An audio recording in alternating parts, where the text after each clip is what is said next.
warahmatullahi wabarakatuh. Apa kabar anak-anak ibu semua? Semoga kita selalu diberi kesehatan ya nak. Amin amin ya rabbal alamin. Baiklah, Ibu Mira kali ini akan memberikan penjelasan mengenai materi kita, yaitu tentang tematik. Nah, anak-anak ibu ingat pembelajaran minggu lalu dengan guru-gurunya? Ya, tentang organ gerak. Nah, organ gerak ada terbagi menjadi dua macam. Yang pertama ada organ gerak pasif dan yang kedua organ gerak aktif. Nah, organ gerak pasif itu berupa tulang.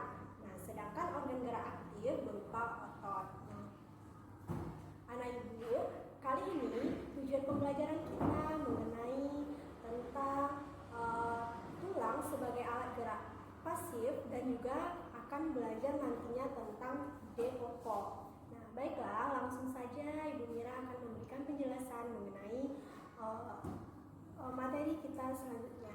Tahukah anak-anak ibu, tulang-tulang dalam tubuh manusia saling berhubungan sehingga membentuk sistem rangka tubuh manusia. Nah, seperti media yang ada di sebelah ini ya nak. Nah, anak ibu tahu apa fungsi dari rangka manusia?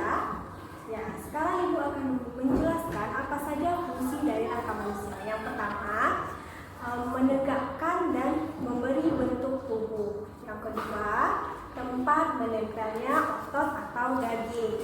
Yang ketiga, untuk melindungi organ-organ penting seperti otak, jantung, dan juga paru-paru. Nah, itu adalah fungsi dari rangka manusia. Masih banyak fungsi lain. Anak ibu bisa baca di modulnya ya nak.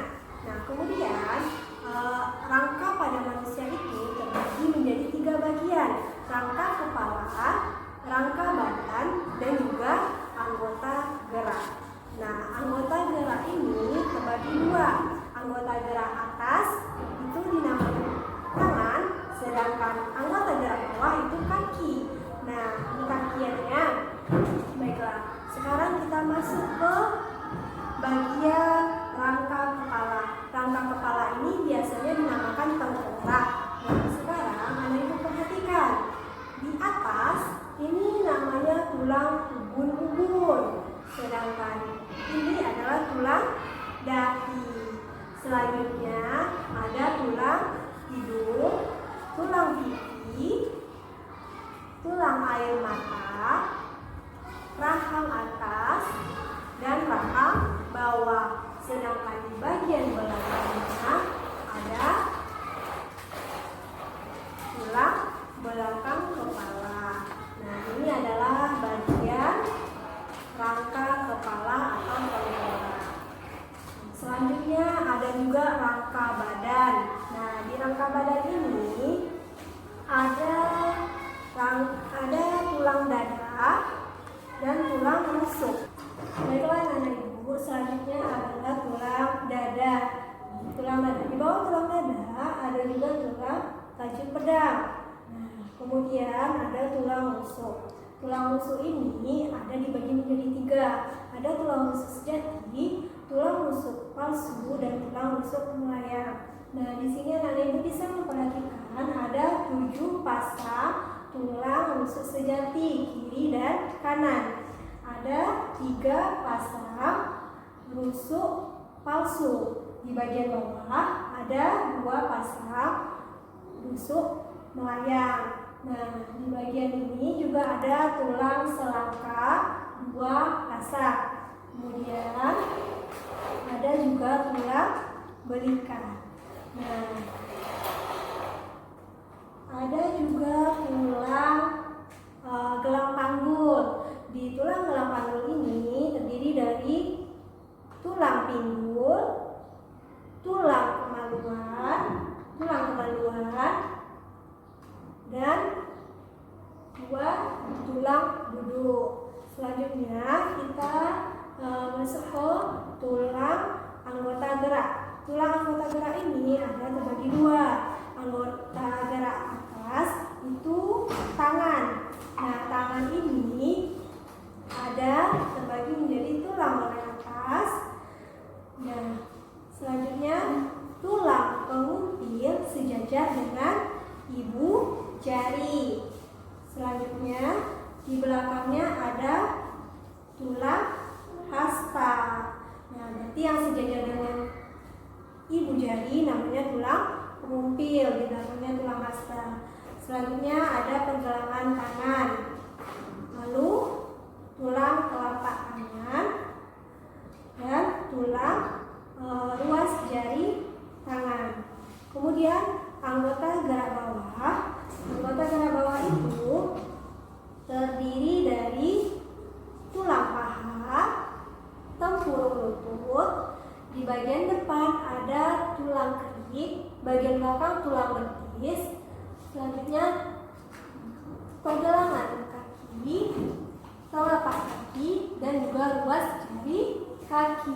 Nah, itu adalah bagian dari tulang-tulang yang ada di dalam tubuh manusia. Berbagai aktivitas yang kita lakukan dalam kehidupan kita sehari-hari, semuanya itu adalah nikmat yang telah diberikan Allah, yang telah memberikan kita kelengkapan dan kesempurnaan bagian tubuh. Nah, sudahkah kamu bersyukur? Bagaimana cara kamu bersyukur? Nah, sekarang Anda perhatikan teks yang ada di samping ini. Penyandang cacat yang sukses. Sidik lahir dengan kondisi yang memprihatinkan. Dia tak memiliki kedua kaki mulai dari pangkal paha. Boleh dibilang, tubuhnya hanya separuh. Sebelum menggunakan kursi roda, dia mengayunkan dua tangan guna menyeret tubuhnya untuk berjalan. Dari teks yang berjudul Penyandang Cacat yang Sukses, anak-anak ibu dapat menemukan ide pokok dari teks tersebut. Nah, anak-anak ibu masih ingat apa itu ide pokok? Ide pokok adalah inti atau dasar dari permasalahan suatu teks. Nah, fungsinya adalah untuk mempermudah pembaca memahami inti dari paragraf tersebut.